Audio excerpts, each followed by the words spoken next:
Hello, Dale Majors here, and welcome to day 13 of the Masterclass, and we're going to wrap up habits. Your homework was to identify all the different ways that you'd program your avatar, what you'd have him do, what you would have him not do, his do list, his don't do list. And today, I'm going to go over the last several tips, 1, 2, 3, 4, 5, 6, 7, 8, 9, 10, to further solidify your habits. This is all I've got, and after this video, you'll know everything that I know about habits. And one of the amazing things about going through the masterclass that we do is that you're going through this with 10 other people, and you can get a lot of the other ideas from people about how they're actually applying it. But none of it's all that complicated. It's just actually doing it. So let us jump right in. So first off, it's okay to start small, and you need to, because we talked about that already, right? You only have so much willpower, so you need to start small. 5 years ago, I started using Duolingo every single day, doing at least one lesson on Duolingo. And when I went to France 3 years into it, I was able to understand so much more than I thought I'd be able to. And even, speaking, it was just so awesome. And then when I went a few months ago, it was so much better. So even just a little investment, a tiny investment, has been able to go a long way. Learning the piano, about 2 years ago, I started playing at least one song every single day. And even that has really increased my skill around the piano and my comfort level. And it started to compound, right? I've started to take some online lessons and so on. So it's okay to start small. Okay, so tip 2 is do what your hero does, and you'll eventually be like your hero. So if you have somebody that you really admire, that you would like to, where you would like to duplicate their efforts, do what they do. So it's Jim Rohn has a quote that says, "Success leaves clues." So the idea is if you do what other successful people do, then you will become like them. So, and it really plays into that Lao Tzu quote as well. What we focus on, we become. So there you go. Do what other people do. Follow your heroes, and you're going to become like them. What habits do they have? Adopt those habits as well.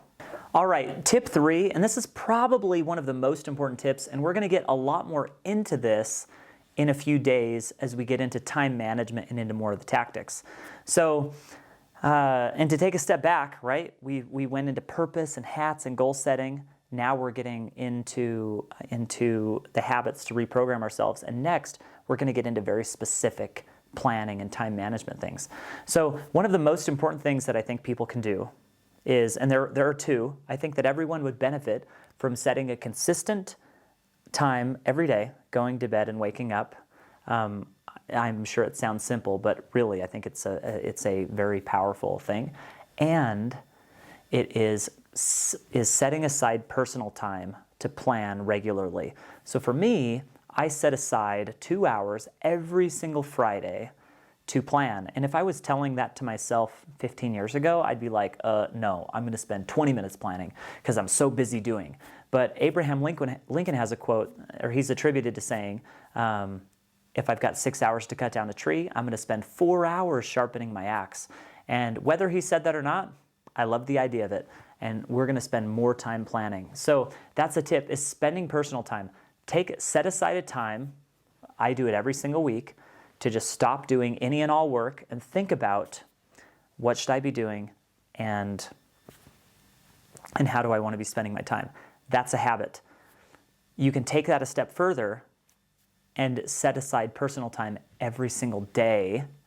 What I do is I set aside that time in the morning. So in the morning from 5 to 6:30-ish a.m., I just do my own personal things.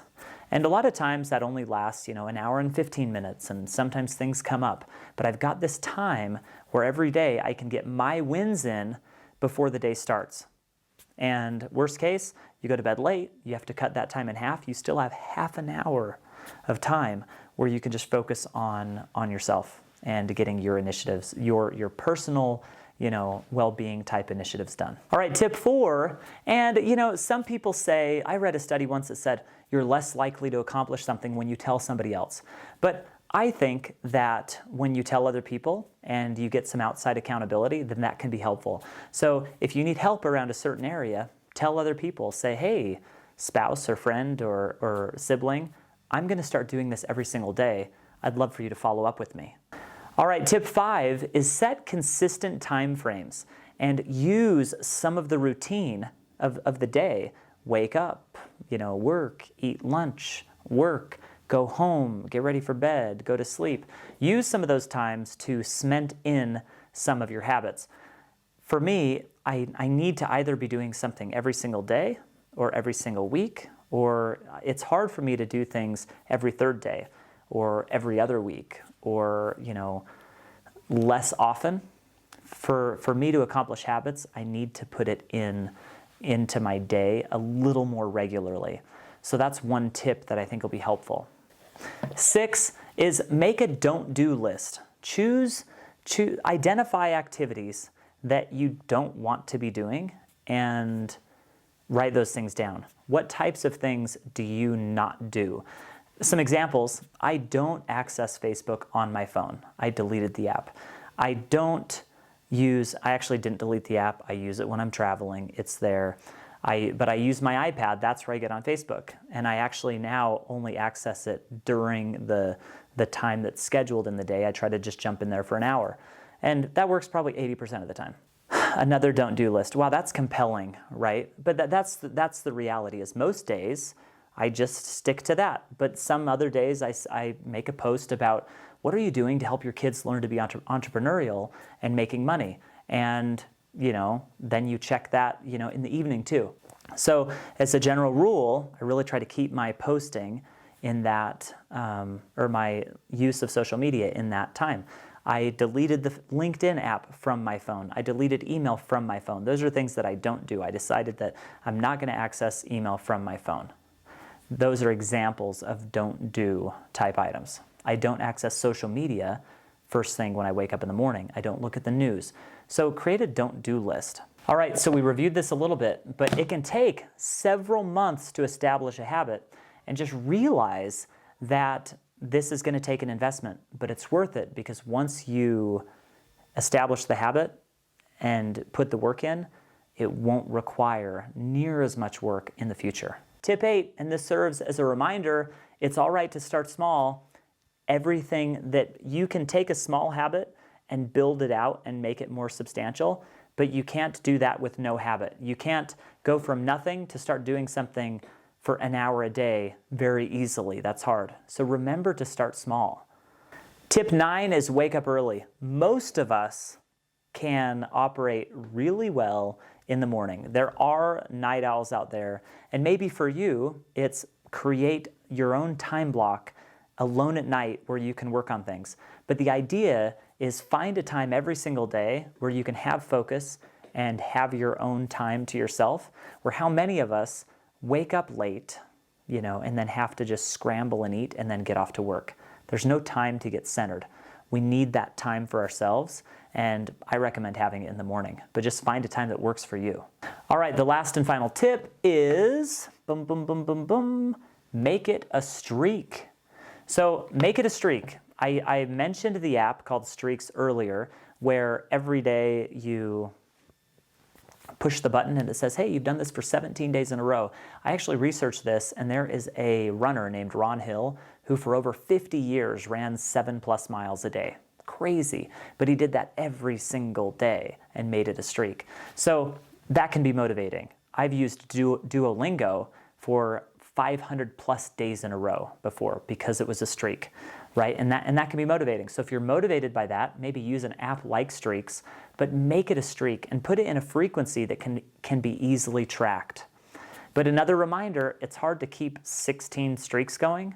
If you're going to start with 3 and be successful with them and get them going. And then once they're on cruise control, you can go and put your focus elsewhere. So those are the 10 tips today around habit formation.